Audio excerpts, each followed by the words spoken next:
পৰা চৰকাৰ আমি বদলাব নোৱাৰো হয় নহয় বদলাব পাৰিম 26ৰ ইলেকশ্যনত বিজেপি খৰুৱাৰ পৰা হয় নহয়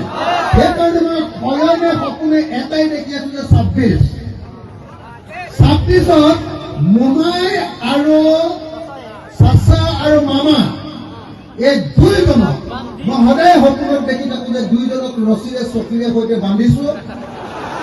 আৰু দুখীয়া মানুহবিলাকক লগত লৈ এনেকে দলিয়াই দিছো সদায় দেখি থাকো এইটো সপোন পূৰ হ'বনে নাই পূৰ হ'বনে নাই চাচা আৰু মামাক দলিয়াই দিব পাৰিম নে নাই পাৰিম নে নাই পাৰিম নে নাই পাৰিম নে নাই মই সকলো ৰাইজকে অনুৰোধ জনাইছো এটাই সংকল্প লওক যে চাচা আৰু মামাক 2026ত দলিয়াব লাগিব আৰু যদি দলিয়াব নোৱাৰো সদায় মামাৰ অত্যাচাৰৰ বলি হৈ থাকিব আজি সংখ্যালঘু ল'ৰা এজনক যদি কোনোবা এটা কেছত পুলিচে ধৰি লৈ গ'ল ৰাতি 2টা বজাত দৌৰিবলৈ দি পিছফালৰ পৰা গুলিয়াই মাৰি দিয়ে মানে নে নামাৰে এনকাউণ্টাৰ কৰে নে নকৰে চৰকাৰে কাম কৰিব পাৰে জানো কৰিব নালাগে হয় নে নহয় কিন্তু হিমন্ত বিশ্ব শৰ্মাই দাড়ি আৰু টুপি দেখিলে পাগলা হৈ যায় আৰু লগে লগে গুলিয়াবলৈ নিৰ্দেশ দিয়ে হয়নে নহয় হয়নে নহয়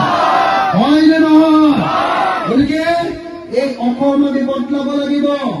হিন্দু আৰু মুছলমান একেলগে থাকিব লাগিব মুছলমানে হিন্দুৰ বিৰুদ্ধে কথা কোৱা বন্ধ কৰিব লাগিব আৰু হিন্দুৱে মুছলমানৰ বিৰুদ্ধে কথা কোৱা এৰি দি একেলগে ক'ব লাগিব যে হিন্দু মুছলমান সকলোকে আমাক সমভাৱে জীয়াই থাকিবৰ কাৰণে অধিকাৰ দিয়া অধিকাৰ দিয়া অধিকাৰ দিয়া হয়নে নহয় হয়নে নহয় অসমৰ 100জন মানুহৰ ভিতৰত 28জন মানুহৰ মাটি নাই ভূমি হয় আনৰ মাটিত থাকে নহলে মাটি ইমান কল আছে ঘৰটো বনাবলৈও জোৰা নাই এনেকুৱা ধৰণৰ মুৰ্গীৰ গঁৰালৰ সমান ঘৰৰ নিচিনা এটা বনাই থৈছে 100জন মানুহৰ ভিতৰত 28জন মানুহৰ মাটিয়ে নাই হিন্দুৰো নাই মুছলমানৰো নাই বুজিছেনে চৰ চাপৰিও নাই চাহ বাগানো নাই এনে কাকো মাটি দিবৰ কাৰণে কোনো ব্যৱস্থা নকৰে খালি কয় মুছলমানে দেশখন খালে মুছলমানক মাজে মাজে এটা দুটা লাভ দি থাকিব পাৰিলে আমাৰ ভাল এইটো কি চৰকাৰ হ'ল এইটো কি চৰকাৰ হ'ল যি চৰকাৰে এটা জাতিক হকে বিহকে টাৰ্গেট কৰি অত্যাচাৰ কৰে সেই কামাৰটোক কোনো ভিক্লাৰিজিম বুলি কয় হয়নে নহয় সেইটোকেতো ফেচিবাদ বুলি কয় সেইটোকেতো স্বেচ্ছাচাৰী শাসন বুলি কয় আৰু সদায় আমি পৃথিৱীত দেখিছো যে যদি কোনোবা শাসকে স্বেচ্ছাচাৰী শাসন চলায় তেনে ৰাইজে ধৰি বান্ধি সেই স্বেচ্ছাচাৰী শাসকক সদায় নদীৰে দলিয়াই পেলাই দিয়ে হয়নে নহয় গতিকে হিমন্ত বিশ্ব শৰ্মাই 25 বছৰ কেতিয়াবা কংগ্ৰেছত থাকে কেতিয়াবা বিজেপিত থাকে বহুত অত্যাচাৰ কৰিলে এওঁক আৰু সহ্য কৰিব নোৱাৰি যেনে তেনে 26ত আমি তেওঁক ব্ৰহ্মপুত্ৰত দলিয়াই পেলাবই লাগিব আৰু পেলাবই লাগিব এই সংকল্প মই প্ৰত্যেকজন মানুহৰ মনত লৈ যাব কাৰণে মই সকলোকে অনুৰোধ জনাইছো মই প্ৰথম কিছু কথা কলো মই কলো যে আমাক এনেকুৱা চৰকাৰ লাগে যি চৰকাৰে আমাৰ জীৱন আৰু সম্পত্তিৰ নিৰাপত্তা প্ৰদান কৰিব হয়নে 2 নম্বৰ আমাৰ মৌলিক সমস্যাবিলাক সমাধান কৰিব মাটি দিব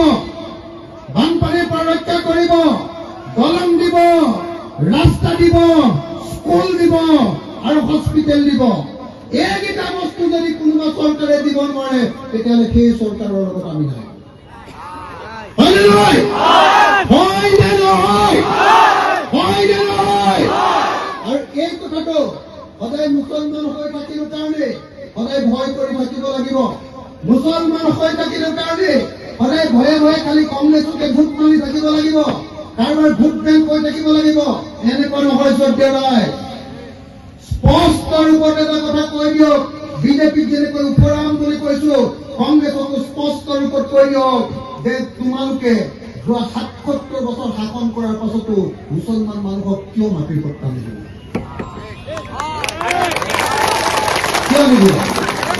দিব লাগে নে নালাগে? দিব লাগে নে নালাগে? লাগে নে নালাগে? যদি আজি পট্টা দি থৈ গ'লহেঁতেন তেতিয়াহ'লে হিমন্ত বিশ্ব শৰ্মাই আপোনালোকৰ ঘৰবিলাক ভাঙিব নোৱাৰিলেহেঁতেন, হয়নে নহয়? মই আন্দোলনকাৰী চাওক, মই কাৰোবাক ভাল পাই কাৰোবাক তেল মৰা মানুহ নহয়। মই স্পষ্ট ৰূপত এটা কথা কৈছো, বিজেপি আমাৰ আটাইতকৈ ডাঙৰ শত্ৰু, কিন্তু কংগ্ৰেছেও কিন্তু বাৰু সুদাই এৰি থৈ আমাক যোৱা নাই, মাজে মাজে সিহঁতো আমাক উদ্ধাৰ কৰি আছে, হয়নে নহয় ৰাইজ? সেইকাৰণে মনত ৰাখিব লাগিব যে যেতিয়াই কংগ্ৰেছক ভোট দিম, এইবাৰ স্পষ্ট ৰূপত ক'ব লাগিব, ভোট দিছো হয়, এইবাৰ যদি কাম নকৰা ব্ৰহ্মপুত্ৰত তোমালোকক বিজেপিৰ নিচিনাকে আকৌ দলিয়াই পেলাম, হয়নে নহয়? হয়নে নহয়? সেইকাৰণে ৰাইজৰ দলে এবাৰ কৈছো, ৰাইজৰ দলে অখিল গগৈয়ে আমি কৈছো যে এইবাৰ যিখন চৰকাৰ হ'ব, এইখন চৰকাৰ অকল কংগ্ৰেছক কৰিবলৈ দিব নালাগে। যদি অকলে কৰিবলৈ হ'লে আকৌ আগৰ নিচিনা দালালি কৰিব লাগে, হয়নে নহয়? ল'ব 126টা সমষ্টি, 65টা সমষ্টিত জিকিলে চৰকাৰ কৰিব পাৰে, 70টা সমষ্টিত যদি আমি জিকো গোটেইবিলাকে, তাৰ 20টা সমষ্টি যদি আমাৰ হাতত, ৰাইজৰ দলৰ হাতত থাকে, তেতিয়াহ'লে কংগ্ৰেছে লেটি-পেটি কৰিব নোৱাৰে, বুজিছেনে নাই? কংগ্ৰেছক তেতিয়া মই কম, মই 5টা কাম কৰিবলৈ দিম। যদি চৰকাৰ নিজে বনাও তেতিয়াহ'লে 5টা কাম কৰিম,